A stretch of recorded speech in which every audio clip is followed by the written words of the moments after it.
Epstein's victims were being harassed and threatened by people hired by Epstein, saying that those who help Epstein will be compensated, while those who hurt him will be, quote, dealt with.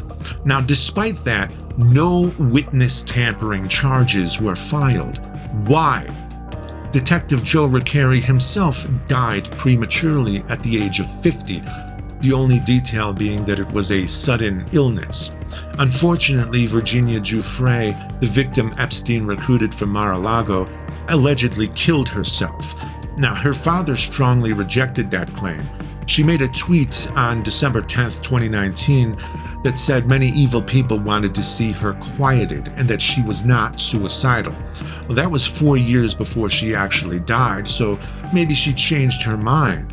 Or maybe she did not, and her death was a message to anyone else who was thinking of speaking out. You see, she was far from the only one. Carolyn Andriano, another of Epstein's victims, apparently died of a drug overdose found with fentanyl and prescription drugs. Lee Skye Patrick, another of Epstein's victims, also apparently died from a fatal overdose.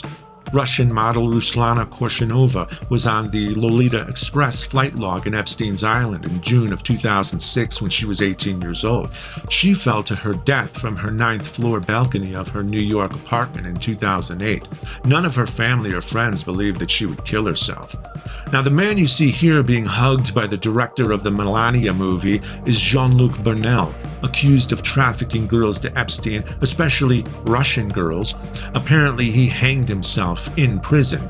Wendy Lee, a journalist investigating Epstein, fell to her death from her London apartment. Those close to her said she had an optimistic view on life and that she would never kill herself.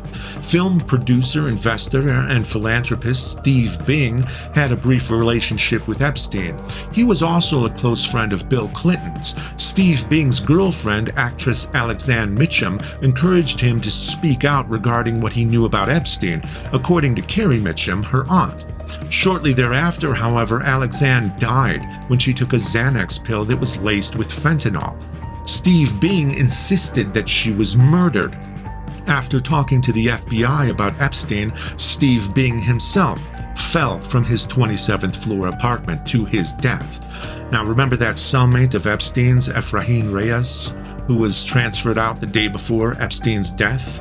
Well, he was also interviewed by the FBI and died 2 weeks later, apparently of COVID. Shortly before his death, however, in an interview with the Daily News about his relationship with Epstein, he said that he was recovering. Mark Middleton was a special assistant to Bill Clinton who facilitated meetings between Clinton and Epstein. Middleton was found 30 miles from his home, hanging from a tree. His death was ruled a suicide. He also had a shotgun wound to the chest. Thomas Bowers, a Deutsche Bank executive who handled finances for both Trump and Epstein, was found hanged in his California home. A video in the Epstein files appears to show the South Africa's ambassador to France on Epstein's plane, with girls who are censored out. That ambassador fell to his death from the 22nd floor of a Paris hotel. There's a lot of other deaths surrounding Epstein throughout the years, including business associates, one of whom was shot to death, and Ghislaine Maxwell's father, who apparently fell overboard from his yacht in the Mediterranean.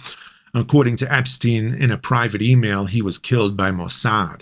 Now, I didn't include a lot of other deaths, even if some may have been suspicious because they were people in their 70s and 80s, but you get the picture. A disturbing number of people involved with Epstein, including Epstein himself, were either hanged, overdosed, or fell to their deaths from tall buildings.